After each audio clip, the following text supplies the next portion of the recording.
हैं, that is called assimilation. ध्यान रखिएगा इसको। हाँ, एसिमिलेशन, एडेप्टेशन, एकोमोडेशन, इक्विलिब्रेशन क्या है, एक बार मैं क्विकली आपको रिवाइज करा देती हूँ। ठीक है, 2 मिनट ही लगेगा, बट ये इंपॉर्टेंट है।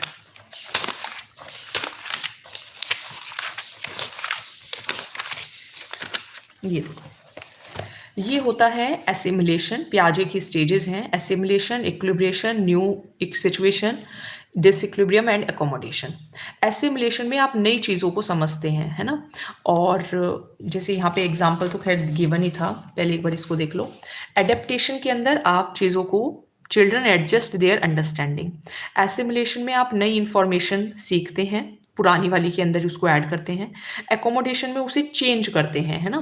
जैसे यहाँ पे था कि वेल फिश है, क्योंकि वेल ओशियन में रहती है, तो आपने नई इंफॉर्मेशन ऐड कर ली, लेकिन फिर आपको पता चला अरे ये बात तो गलत है, तो फिर वो एकोमोडेट कर लिया और फिर आपके अंदर इक्विलिब्रेशन आ गया। तो पहले एसिमिलेशन, पहले आप चीज़ों को याद रखेंगे, फिर उसको चेंज करेंगे, तो फिर एकोमोडेशन, और जब स्टेबिलिटी आ जाएगी तो फिर इक्विलिब्रेशन। अब आ जाते हैं हम क्वेश्चन पर।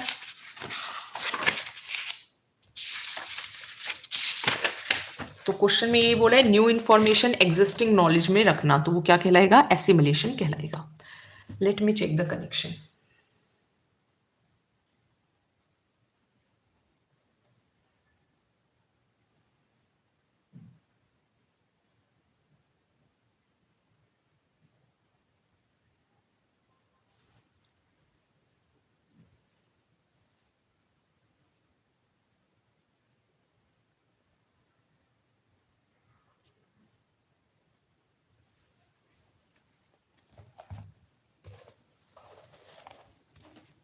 चलिए 3-4 क्वेश्चंस और डिस्कस कर लेते हैं। एक एडोलेसेंट जिसका फॉर्मल ऑपरेशनल थॉट डेवलप हो गया है, क्या वो सिस्टमैटिकली सोच सकता है? बिल्कुल। क्या वो अलग अलग पॉसिबल, कोई आपने एक सिचुएशन दे दी, क्या वो उसकी अलग अलग पॉसिबिलिटी सोच सकता है? क्या वो उन वर्ल्ड के बारे में भी सोच सकता है जो एग्जिस्ट नहीं कर सकते? क्या वो इंडक्टिव रीजनिंग कर सकता है?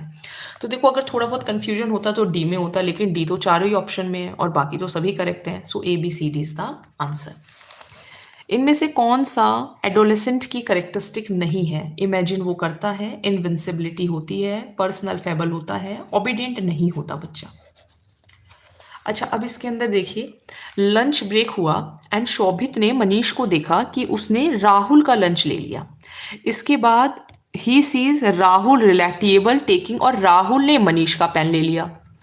तो शोभित ने इन इंसिडेंट्स के बारे में टीचर को नहीं बताया, because they involve equal exchange, क्योंकि भाई दोनों ने एक दूसरे की चीज ले ली है।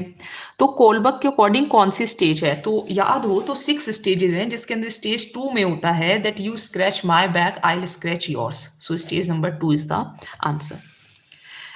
ये थोड़ा याद रख लेना कि adolescent is that span of years during which boys and girls move from childhood to adulthood. बच्चे चाइल्डहुड से अडल्टहुड के अंदर जाते हैं, mentally, emotionally, social and physically. ये बात किसने कही है? तो इसको आप थोड़ा याद कर लेना। आंसर देख लेते हैं इसका, जेरसिल्ड। ठीक है, ये आप याद रख लेना।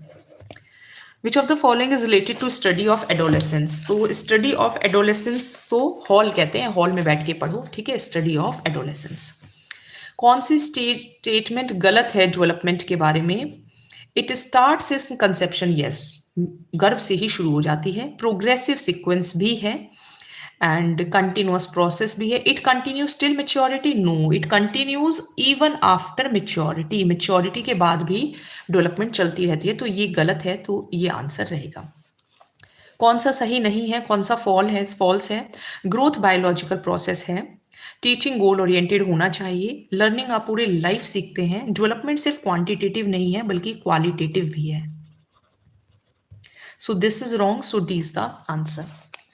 Emotions connected with an object और टास्क आर, वो कौन से हैं? तो जब भी आप किसी चीज से फर्क पड़े आपको, तो उसको हम अफेक्टिव बोलते हैं। सो 50 क्वेश्चंस हमने कर लिए हैं, बाकी क्वेश्चंस मैं आपके ऊपर छोड़ती हूँ कि आप वो क्वेश्चंस करें, और जो अगर कोई डाउट हो तो उसको डिस्कस कर लें। ठीक है, क्योंकि जब तक आप खुद क्वेश्चंस नहीं करेंगे, क्योंकि मेरे बार बार रिवाइज करने से कुछ नहीं होगा, पेपर आपको ही देना है, रिवाइज आपको करना पड़ेगा। सो कल हम लर्निंग स्टार्ट करेंगे, एंड लर्निंग काफ़ी आई थिंक छोटा ही चैप्टर रहेगा, ज़्यादा बड़ा चैप्टर नहीं रहेगा हमारा। Okay, so thank you so much. Video को बाद में जब भी आप देखें तो क्वेश्चंस को करने की कोशिश ज़रूर करें। ठीक है।